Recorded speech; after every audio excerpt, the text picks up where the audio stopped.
በየቀኑ እንቁላል መመገብ ይሻላል ወይስ አቮካዶ? አንዱ የፕሮቲን ንጉስ ሲሆን ሌላው ደግሞ ለልብ ጤና የሚጠቅሙ ስቦች መገኛ ነው። ነገር ግን ለእናንተ አካል፣ ለልባችሁ ጤና፣ ለክብደት መቀነስ የትኛው የበለጠ ውጤታማ እንደሆነ ያውቃሉ? ብዙዎቻችን እንቁላል ኮሌስትሮል አለው ብለን እንፈራለን። አቮካዶ ደግሞ ያወፍራል ብለን እናስባለን። ነገር ግን ሳይንሳዊ እውነታው ከዚህ ፈጽሞ የተለየ ነው። ስለዚህ በዛሬ ትምህርታችን በሁለቱ ምግቦች መካከል ያለውን የንጥረ ነገር ልዩነት፣ የትኛውን በምን ሰዓት ብንመገብ የተሻለ ለውጥ እንደምናገኝና ሁለቱንም በአንድ ላይ ብንመገባቸው የሚፈጠረውን አስገራሚ የጤና በረከት በስፋት የምናይ ይሆናል። በተለይ ቁጥር 3 ላይ የምነግራችሁ መረጃ ለአይንና ለአእምሮ ጤና ያላችሁን አመለካከት ይቀይረዋል። ለመሆኑ እናንተ ቁርስ ላይ የትኛውን መመገብ ታዘወትራላችሁ? እንቁላል ወይስ አቮካዶ? ይህ ምርጫችሁ በሰውነታችሁ ላይ ምን እየፈጠረ እንደሆነ ለማወቅ አብራችሁኝ እስከ መጨረሻው ቆዩኝ። ሁሌም ለጤናችሁ ቅድሚያ የምትሰጡና መልካም ልብ ካላችሁ ቪዲዮውን ላይክ በማድረግ ይጀምሩ። ምክንያቱም የእናንተ ላይክ ይህ ትምህርት ብዙዎች ጋር ደርሶ ጤናቸውን እንዲጠብቁ ትልቅ ድርሻ ይኖረዋል። ለዚህ ቻናል አዲስ ከሆናችሁ ኢብራሂም ይባላለሁ፣ ክሊኒካል ፋርማሲስት ነኝ። ዩቲዩብ ላይ ስለ ጤናቸው ማወቅ ፈልገው ከሚመጡ ጥቂት አስተዋይ ሰዎች አንዱ ስለሆኑ ሰብስክራይብ በማድረግ ቤተሰባችን ይሁኑ። በምናቀርባቸውም የጤና ትምህርቶች የራስዎንና የቤተሰቡን ጤና ይጠብቁ። እንደ እንቁላልና አቮካዶ ብዙ ክርክር የሚነሳባቸው ምግቦች ጥቂት ናቸው። አንዱ በአንድ ወቅት ኮሌስትሮል አለው ተብሎ ይፈራ ነበር። ሌላኛው ደግሞ የዘመኑ ድንቅ ምግብ ተብሎ ይወደሳል። ማህበራዊ ሚዲያዎች ብዙ ጊዜ እንደ ተቃራኒ ያቀርቧቸዋል። የእንስሳት ውጤት ከእጽዋት፣ ፕሮቲን ከቅባት፣ ጥንታዊ ከዘመናዊው ጋር እንደሚፎካከር አድርገው። ነገር ግን ጤና በወገን መከፈል ሳይሆን በስራ ውጤት የሚለካ ነው። ከሕክምና አንጻር እንቁላልና አቮካዶ ተፎካካሪ አይደሉም። ይልቁንም ሰውነትን በተለያዩ መንገዶች ነው የሚመገቡት። እያንዳንዱ እንዴት እንደሚሰራ መረዳት ምርጫው በስሜት ሳይሆን በእውቀት ላይ የተመሰረተ እንዲሆን ይረዳል። ትክክለኛው ጥያቄ የትኛው ይበልጥ ጤናማ ነው የሚለው ሳይሆን ለእኔ አሁን የትኛው ይበልጥ ያስፈልገኛል የሚለው ነው። የዘመናችን አመጋገቦች በሁለት ጫፎች መካከል ይወዛወዛል። አንዳንዶች የእንስሳት ተዋጽኦ ሙሉ በሙሉ በመተው ለፕሮቲን ወይም ለንጥረ ነገር እጥረት ይጋለጣሉ። ሌሎች ደግሞ በፕሮቲን ላይ ብቻ በማተኮር ፋይበር እና ጤናማ ቅባቶችን ይረሳሉ። ይህም ለምግብ መፈጨትና ለልብ ጫና ይፈጥራል። ብዙ ሰዎች ድካም፣ ረሃብ፣ ቁስለት ወይም ግራ መጋባት የሚሰማቸው ባዮሎጂያዊ ፍላጎታቸውን ከመረዳት ይልቅ ህጎችን ስለሚከተሉ ነው። እንቁላልና አቮካዶ የተለያዩ የአመጋገብ ክፍተቶችን ይሞላሉ። ያለ አግባብ ጥቅም ላይ ሲውሉ ሁለቱም ችግር ሊፈጥሩ ይችላሉ። በትክክል ከተጠቀምንባቸው ግን ሁለቱም ታማኝ አጋሮቻችን ናቸው። እንቁላልና አቮካዶ። እንቁላል በተፈጥሮ ከሚገኙ እጅግ የተሟሉ የፕሮቲን ምግቦች አንዱ ነው። ለጡንቻ ጥገና፣ ለሆርሞን ምርት፣ ለኢንዛይሞች ስራና ለበሽታ መከላከል አስፈላጊ የሆኑትን 9ኙንም አሚኖ አሲዶችን ይዟል።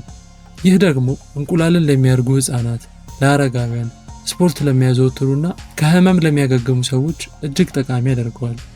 የእንቁላል አስኳል ለላቀ የአእምሮ ጤና፣ ለማስታወስ ችሎታ፣ ለነርቭ መልእክት ልውውጥና ለጉበት ስራ ወሳኝ የሆነውን ኮሊን የተባለ ንጥረ ነገር ይዟል። የኮሊን እጥረት የተለመደ ሲሆን ከአእምሮ መዝለልና ከጉበት ስብነት ጋር ይያያዛል። በተጨማሪም እንቁላል ቪታሚን B12፣ ቪታሚን ዲ፣ ሴሊኒየም፣ አዮዲን እና በቀላሉ የሚመጥ ብረትን ይሰጣል። እነዚህ ንጥረ ነገሮች በቀይ የደም ሴል ምርት፣ ለነርቭ ጤና፣ ለታይሮይድ እጢ ስራና ለኃይል ሜታቦሊዝም ድጋፍ ይሰጣሉ።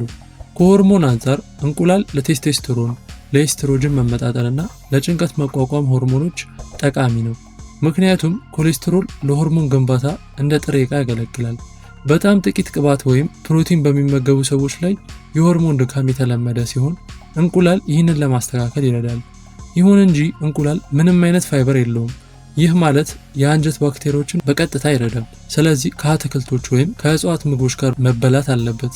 እንዲሁም እንቁላል ከፍተኛ ካሎሪ ስላለው ያለ መጠን መመገብ የለብንም። በሌላ በኩል አቮካዶ ለልብ ጤና በሚረዱ፣ ቁስለትን በሚቀንሱና የኮሌስትሮል ሚዛንን በሚያስተካክሉ ሞኖ አንሳቹሬትድ ቅባቶች በተለይም በኦሌክ አሲድ የበለጸገ ነው። እነዚህ ቅባቶች የደም ስሮች ተለዋዋጭ እንዲሆኑና ጤናማ የደም ዝውውር እንዲኖር ይረዳሉ። አቮካዶ ከፍተኛ የፋይበር ይዘት አለው። ይህም ጠቃሚ የሆኑ የአንጀት ባክቴሪያዎችን ይመግባል፣ የሆድ ድርቀትን ይከላከላል፣ እንዲሁም የደም ስኳር መጠንን ለማስተካከል ይረዳል። ይህም አቮካዶን ለሆድ ድርቀት፣ ለኢንሱሊን መቋቋም፣ ወይም ለሜታቦሊዝም መዛባት ችግር ላለባቸው ሰዎች እጅግ ጠቃሚ ያደርገዋል። በተጨማሪም አቮካዶ ለነርቭ ስራ፣ ለጡንቻ መላላትና ለደም ግፊት ቁጥጥር የሚረዱ እንደ ፖታሲየም፣ ማግኒዚየም፣ ፎሌት እና አንቲኦክሲዳንቶችን ይዟል። ከእንቁላል በተለየ መልኩ አቮካዶ ኮሌስትሮል የለውም። ነገር ግን በጣም አነስተኛ ፕሮቲን ስላለው ብቻውን እንደ ሙሉ ምግብ ሊወሰድ አይችልም። ከክብደት ቁጥጥር አንጻር ሲታይ አቮካዶ በፋይበር እና በቅባት አማካኝነት የጥጋብ ስሜት እንዲሰማን በማድረግ ከመጠን በላይ መመገብን ይቀንሳል። እንቁላል ደግሞ በፕሮቲን አማካኝነት የምግብ ፍላጎት ሆርሞኖችን በማረጋጋት ቶሎ እንዳይረበን ያደርጋል። ሁለቱም የረሃብ ስሜትን ይቀንሳሉ፣ ነገር ግን በተለያየ መንገድ። እንቁላልና አቮካዶን በትክክል እንዴት እንጠቀም የሚለውን ስናይ እንቁላል ንጥረ ነገሮች እንዳይጠፉ እንዲሁም ለጉዳት እንዳይጋለጡ ቀለል ባለ መንገድ ቢበስል ይመረጣል። ለምሳሌ የተቀቀለ ወይም በትንሽ ዘይት የተጠበሰ። ለአብዛኛው ጤናማ ጎልማሳ በቀን ከ1 እስከ 2 እንቁላል መመገብ ደህንነቱ የተጠበቀና ጠቃሚ ነው። ብዙ የአካል ብቃት እንቅስቃሴ የሚያደርጉ ወይም አረጋውያን ደግሞ በሐኪም ክትትል መጠኑን ሊጨምሩ ይችላሉ። አቮካዶን ደግሞ ትኩስነቱን ሳይለቅ ከፕሮቲን ወይም ከአትክልቶች ጋር አቀላቅሎ መመገብ ይመከራል። ለአብዛኛው ሰው በቀን ከግማሽ እስከ 1 አቮካዶ በቂ ነው። በየቀኑ በከፍተኛ መጠን መመገብ ግን ከሚያስፈልገው በላይ ካሎሪ እንዲከማች ሊያደርግ ይችላል። ለአብዛኛው ሰው በጣም ጤናማው መንገድ እንቁላልና አቮካዶን አቀላቅሎ መመገብ ነው። ለምሳሌ እንቁላል ከአቮካዶና ከአትክልት ጋር።